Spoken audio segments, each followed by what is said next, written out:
السلام علیکم ورحمۃ اللہ وبرکاتہ نحمده ونصلی علی رسولہ الکریم اما بعد۔ آج کا سبق سن لیجئے۔ آج کے سبق کی سرخی ہے سخاوت سے دوستی کیجئے، پارٹ نمبر 148۔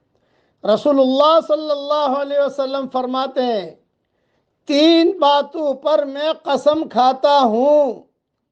نمبر 1 کہ صدقہ کرنے سے مال نہیں گھٹتا۔ دیکھو حضور صلی اللہ علیہ وسلم قسم کھا کے کہہ رہے ہیں، سخاوت کرنے سے، صدقہ کرنے سے مال نہیں گھٹتا۔ نمبر 2 عفو اور درگزر کرنے سے انسان کی عزت بڑھتی ہے۔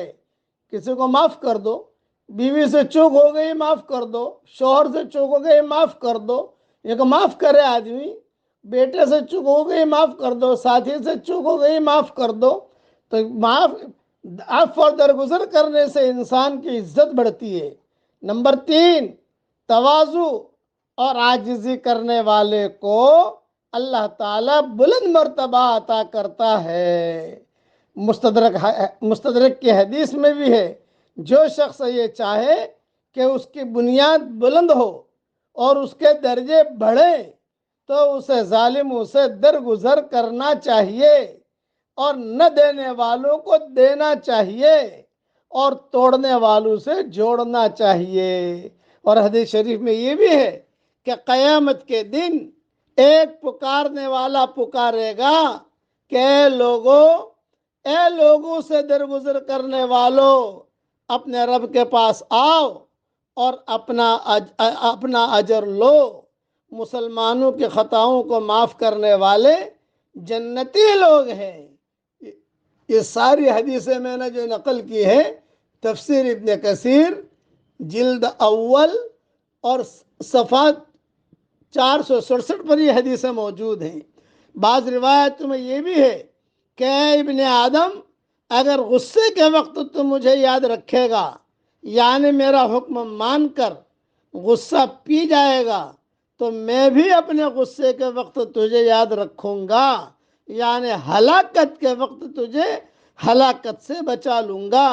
ابن ابی حاتم میں یہ حدیث موجود ہے، اور حدیث میں ہے رسول اللہ صلی اللہ علیہ وسلم فرماتے ہیں، جو شخص اپنا غصہ روک لے اللہ تعالیٰ اس پر سے اپنے عذاب کو ہٹا لیتا ہے، اور جو شخص اپنی زبان خلاف شرع باتوں سے روک لے تو اللہ تعالیٰ اس کی پردہ پوشی کرے گا، اور جو شخص اللہ تعالیٰ کی طرف معذرت لے جائے اللہ تعالیٰ اس کا عذر قبول فرماتا ہے۔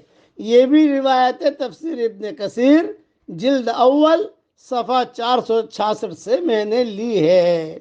اب بتائیے، سخاوت کرنا، صدقہ دینا، کسی کو معاف کرنا بھی صدقہ ہے، کسی کے ساتھ اچھے میٹھے بول بولنا بھی صدقہ ہے۔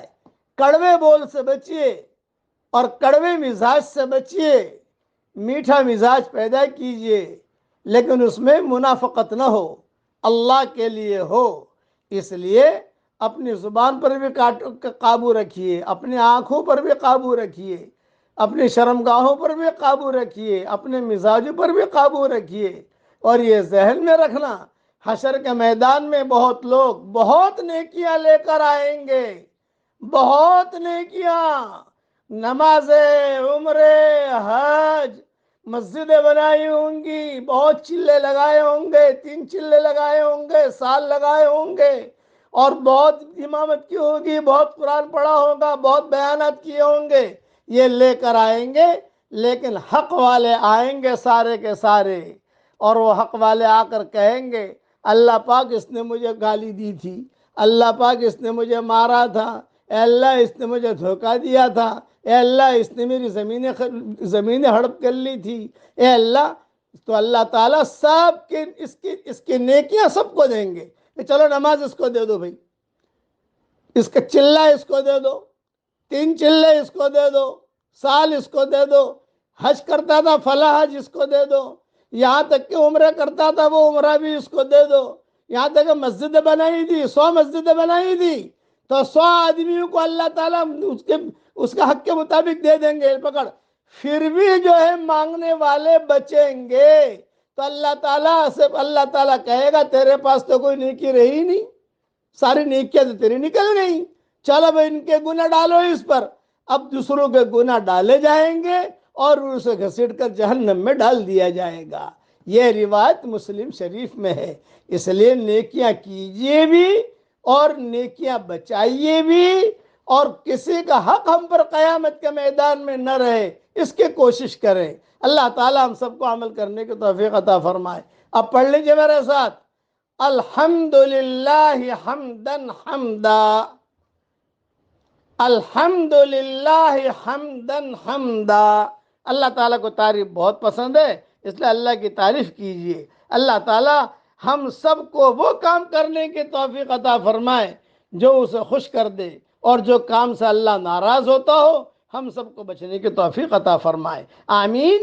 وآخر دعوانا ان الحمدللہ۔